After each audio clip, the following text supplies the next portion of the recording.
Bem-vindos ao CEPODcast, o podcast do Centro de Pesquisa e Pós-Graduação em Direito da Universidade Estadual de Ponta Grossa. E aqui você vai conhecer uma produção acadêmica, produção profissional do nosso mestrado em Direito e que tem a natureza translacional, né? Todas as pesquisas científicas, estágios de imersão, todos os produtos também que são desenvolvidos dentro do programa de mestrado em Direito. Eu sou Antônio César Bochenek, professor do programa de mestrado, né, e vou aqui hoje receber a Bárbara Kruser. Oi, Bárbara, tudo bem? Olá, tudo bem, professor? Quero destacar que a Bárbara concluiu o mestrado profissional em Direito, além de ter já uma formação em mestrado e doutorado em Geografia. E eu gostaria de saber, então, já sabendo do teu histórico acadêmico, né, o que te motivou a vir para o mestrado profissional em Direito, Bárbara? Obrigada, professor. Bom, eu comecei minha trajetória acadêmica lá em 2013, né? E gostei muito da parte da pesquisa, do aprofundamento que a pesquisa consegue dar ao acadêmico. Porém, ao cursar outro mestrado e também o doutorado na parte acadêmica, eu percebia uma necessidade de saber o que fazer com aquilo. Porque a crítica, o aprofundamento e, né, a pesquisa, elas acabam, às vezes, nos levando à possibilidade de mais. E o mestrado, estritamente acadêmico, ele acaba não podendo fazer alguma coisa prática. Então, quando o edital do mestrado de Direito acabou aí sendo lançado, me chamou muita atenção essa perspectiva translacional, essa possibilidade de pegar a teoria e tentar fazer algum produto, tentar fazer uma contraprestação daquilo com o que se está estudando, né?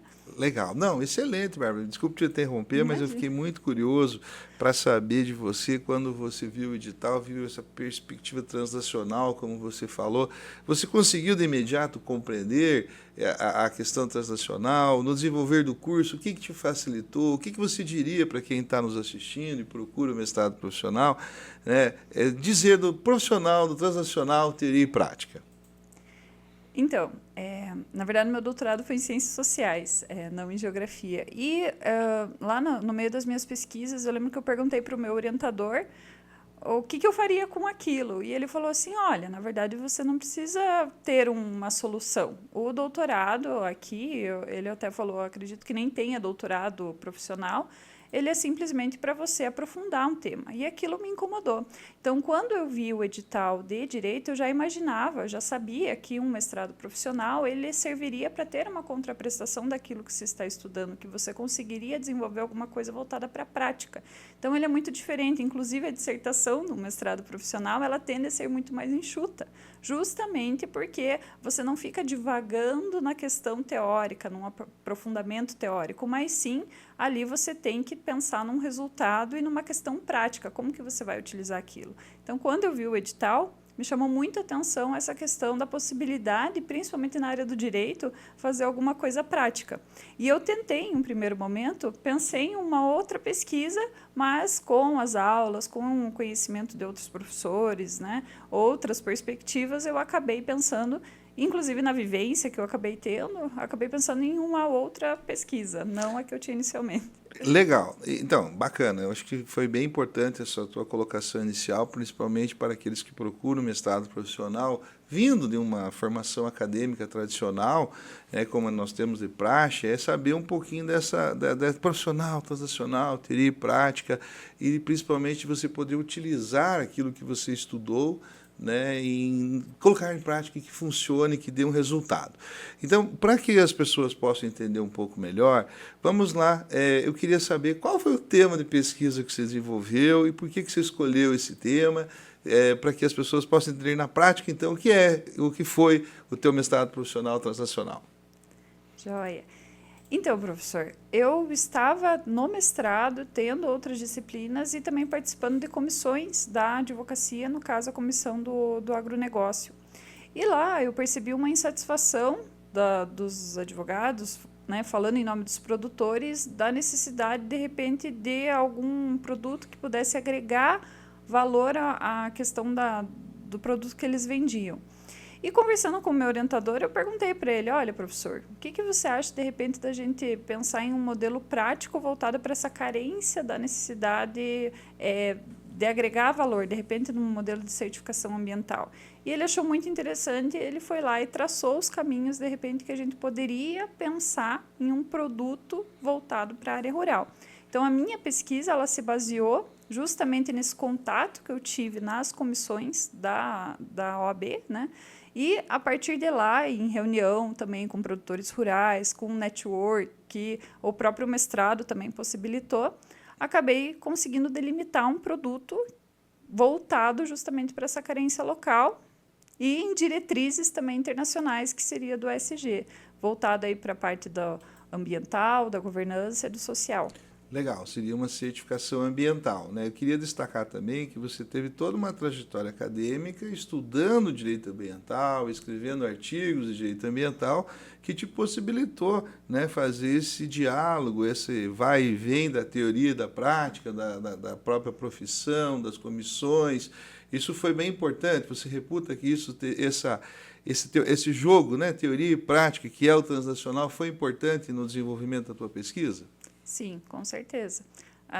Eu também não falei da Comissão do Direito Ambiental, então ela possibilitou, além da comissão, essas pesquisas que eu já tinha, essa possibilidade de tentar dialogar. Porque hoje nós vivemos em um mundo da crise ambiental, né? Como muitos doutrinadores falam, a questão das mudanças climáticas, a questão do esgotamento dos recursos naturais, que é uma preocupação contemporânea. Então, toda aí uma economia tentando voltar para a sustentabilidade. Então, claro que a minha trajetória anterior, aliada ao conhecimento aqui que eu obtive no programa e também, né, em outras participações que eu tive, foram extremamente importantes para conseguir chegar a um produto final. Ótimo, falamos em produto final, que é a certificação ambiental, com todos esses detalhes que você já nos explicou. Agora, para chegar nesse produto final, você realizou uma pesquisa empírica. Conta um pouquinho para quem está nos assistindo como foi a pesquisa e como você desenvolveu a pesquisa, né? E depois, na sequência, eu quero saber também sobre o estágio de imersão que você desenvolveu. Tá bom, então. Bom, a pesquisa que eu realizei para a delimitação da minha dissertação, ela envolveu tanto conversar com produtores rurais, então a gente poderia colocar tanto a parte de um questionário, que eu acabei utilizando, mas também uma entrevista mais informal, digamos assim.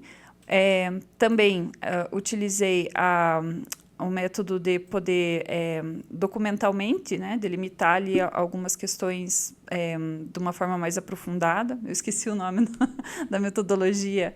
E, enfim, eu utilizei, então, tanto essa parte de também propor um modelo e entrar em contato com outras pessoas para ver a questão do orçamento, quanto que ficaria o desenvolvimento de um software.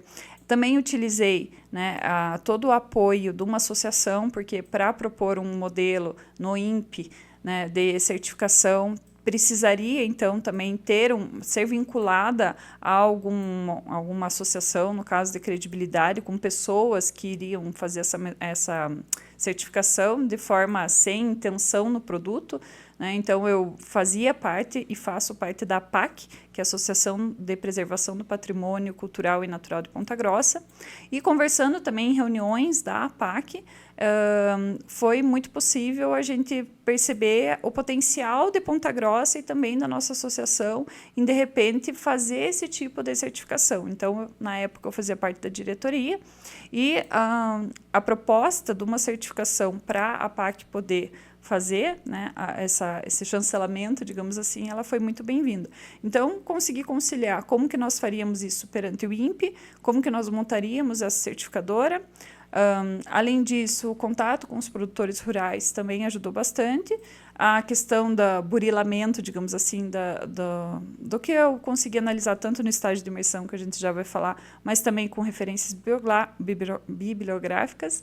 E também, por último, eu consegui, então, fazer orçamentos para ver como que ficaria a questão do custo, né? Porque é muito comum, às vezes, a gente pegar e fazer ali, pensar em alguma coisa, né? Ter uma ideia, mas o custo ele ficar ali sem saber, ter uma noção de quanto que isso iria custar, né? Então, entrei em contato com programadores, empresas, e para poder também, então, ter uma proposta de fato viável e prática.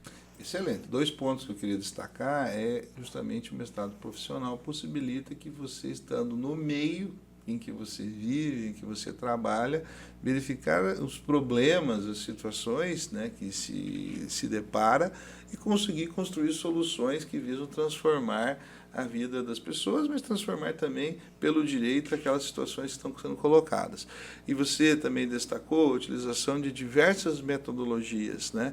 Às vezes a pessoa vai fazer um mestrado profissional e pergunta, mas qual metodologia eu uso? Então, é uma mescla de metodologias a depender de como a pesquisa vai se desenvolvendo, entre teoria e prática, a rede de contatos que se faz. Então, o teu exemplo da tua tese é muito peculiar nesse ponto. Dentro do mestrado profissional, então, falando dessa questão do mestrado profissional, nós também temos um dos requisitos, que é o estágio de imersão. E dentro do estágio de imersão que você desenvolveu, você procurou, né, ampliar a questão profissional e ampliar a questão das pesquisas ambientais e dos processos ambientais. Por quê? Porque com uma boa certificação se trabalha em prevenção e essa prevenção evitam-se ações judiciais. Me parece que esse é um caminho que você traçou também. Então, podia contar para o nosso ouvinte como foi o teu estágio de imersão, o que você destacou de importante dele? Então, meu estágio de imersão ele foi na Justiça Federal, inclusive com o professor, agradeço já de antemão também por essa possibilidade, né? E esse privilégio também do acadêmico poder estar em contato com uma instituição. Eu sei que ali no programa não apenas a Justiça Federal, mas Ministério Público, Defensoria e outros órgãos aí acabam dando essa abertura. Então, o acadêmico, como eu pude, né, outros acadêmicos também, eles acabam tendo esse contato.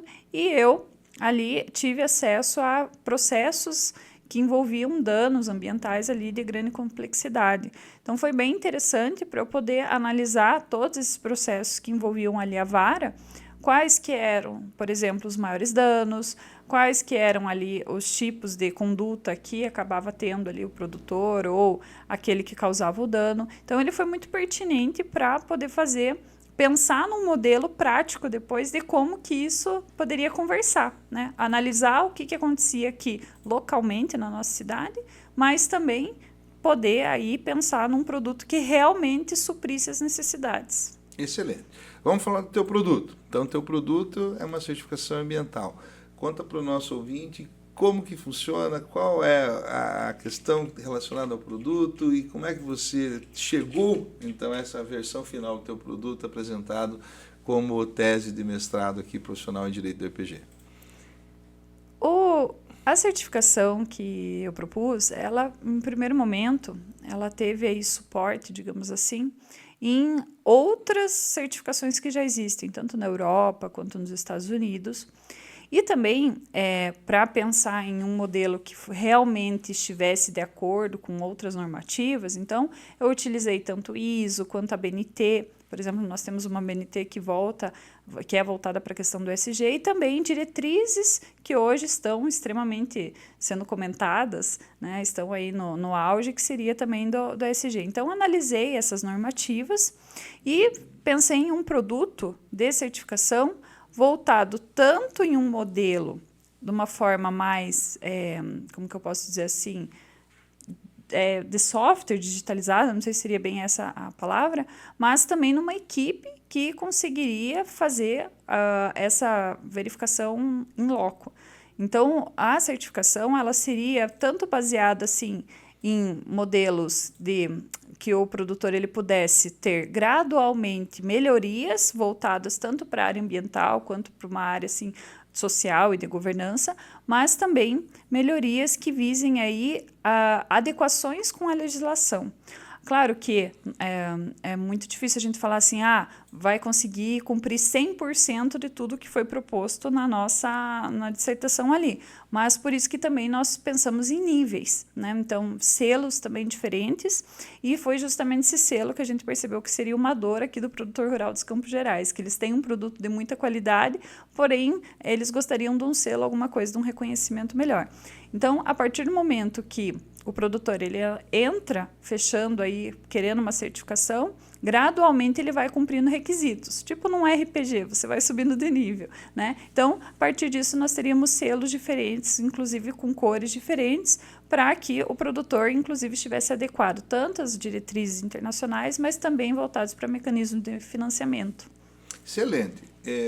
o nosso programa é curto e o tempo é escasso para tantas informações, mas vamos partir para a parte final agora. Como é que foi a tua experiência de ter participado do programa mestrado em Direito aqui do CEPOD, que é o nosso Centro de Pesquisa e Pós-Graduação em Direito da UEPG? Foi uma experiência muito rica, muito enriquecedora, maravilhosa. Os professores são muito competentes, né, com alta qualificação. Então, só tenho a agradecer realmente. O mestrado, ele é um mestrado que vale a pena, que ele é voltado realmente para a profissionalização. Isso eu acho extremamente importante, né? Os professores são extremamente capacitados, independente da linha de pesquisa, porque nós estamos 3, né, professor? Perfeito, são 3 linhas de pesquisa, aproveitando, né, a linha pesquisa 1, mais voltada ao direito penal, linha de pesquisa 2, voltada às relações privadas, aí mais ao direito civil, e a linha 3 é Estado e políticas públicas, né, mais voltada então às políticas públicas, direito administrativo, direito constitucional. Então, Bárbara, eu queria que você pudesse definir em uma palavra, uma frase, aquilo que te marcou mais nessa experiência aqui no mestrado profissional em Direito, né, para compartilhar com aqueles que estão nos assistindo e escutando agora. Uma palavra, uma talvez. Frase, Uma palavra, talvez, pensaria em aperfeiçoamento. Excelente. E conhecimento, né? Nunca é demais. Ótimo, excelente. E aproveitando que nós estamos dentro de um processo seletivo, né, e os processos seletivos são sequenciais, né, e, portanto, tem pessoas que estão pretendendo fazer o mestrado. Você daria algum conselho específico sobre a preparação, o anteprojeto, o projeto, o desenvolvimento da pesquisa, a escolha do produto? Qual o conselho que você daria aos futuros candidatos ao mestrado profissional em Direito? Puxa, bom, acredito que delimitar bem um objetivo e pensar como que esse objetivo, na perspectiva metodológica, ele vai poder ser cumprido voltado aí para a experiência prática. Acho que isso seria principalmente pensando aí em se adequar, né, ao programa que tem esse viés translacional e também fazer um projeto realmente que seja adequado, que seja um projeto que realmente possa ser colocado em prática. Né, porque a gente vê, às vezes, muitas pessoas que fazem projetos voltados para o mestrado acadêmico, que não seria bem a perspectiva aqui do nosso programa. Então, o processo de seleção, acredito que um bom projeto, né, aliado aí, claro, a uma trajetória, de repente, voltada aí para a advocacia, para a área jurídica, ajuda bastante. Legal, Marta. Deixa eu aproveitar, fazer mais uma pergunta, até por curiosidade, pode ajudar muito as pessoas que querem ingressar no programa. Nós escutamos muito as pessoas falarem assim, não, mas como que você vai fazer, né, o mestrado, uma pesquisa dentro do ambiente que você está inserido? Então, comigo aconteceu isso também. Eu fiz uma pesquisa dos juizados especiais federais, né, sendo um ator, alguém que trabalha dentro da Justiça Federal. Né? Você fez isso também. Você fez um mestrado profissional, né, fazendo uma pesquisa dentro da comissão, dentro da advocacia que você exerce, dentro do contato com os seus clientes, como você já mencionou aqui. Né? Eu reputo assim, bem importante, né, que a gente possa utilizar esses conhecimentos, porque, né, toda a tua experiência de direito ambiental, de todas as fases da academia que você trouxe e da prática com as pessoas que você trabalhou, possibilitaram avançar para a certificação ambiental, que foi o teu produto final na tese. Você teve alguma dificuldade? A gente falou já dessa facilidade. O que você poderia destacar em relação a esse fato de você, enquanto profissional, inserida dentro do campo de pesquisa que você está, né, e trazendo resultados de transformação social para esse mesmo campo de pesquisa? Então, assim, o que você destaca da tua experiência? Olha, a neutralidade, creio que é o básico de qualquer pesquisa científica. Claro que a gente vai ter ali alguns vieses, né, alguma ideologia, mas ela não pode ficar ali presente na pesquisa. Acredito que quando você direciona uma pesquisa, aí você não está fazendo ciência, né? Você está defendendo, de repente, algum pensamento que você tem. Mas estar dentro de um lugar que vai te facilitar a possibilidade de ter ali todo o documento, toda a tua, né, tudo que você precisa para fazer a pesquisa, ela ajuda demais. Por que você vai ficar sofrendo, vai escolher ali um objeto que você não tem nada a ver, que você não tem uma proximidade, não tem sentido, né? Então, acredito que é extremamente pertinente você escolher alguma coisa que seja, de fato, que você tenha a possibilidade de ingresso, de, né, toda a possibilidade documental. Legal. É como você falou, né? A objetividade, né? Então, você saber que está sendo pesquisando, mas também ter essa objetividade para apresentar. Muito bacana. Bárbara, nosso tempo encerrou. Então, chegamos ao fim de mais um episódio do CEPODcast. Eu quero agradecer muito a tua participação, né, Bárbara, que contribuiu muito com a sua experiência e o compartilhamento da sua pesquisa aqui conosco. Tenho certeza que você vai inspirar os ouvintes a conhecerem mais da tua pesquisa e também mais do mestrado profissional em Direito e do nosso CEPOD aqui, que é o nosso Centro de Pesquisa e Pós-Graduação em Direito. E se você gostou desse episódio, siga o CEPODcast, né, na plataforma de áudio preferida e acompanhe também as novidades nas nossas redes sociais do CEPOD. E até o próximo episódio, que nós vamos trazer mais uma pesquisa desenvolvida aqui dentro do CEPOD e dentro do mestrado profissional em Direito. Então o CEPODcast voltará com mais pesquisas e com mais informações do mestrado profissional em Direito. Obrigado pela atenção de todos.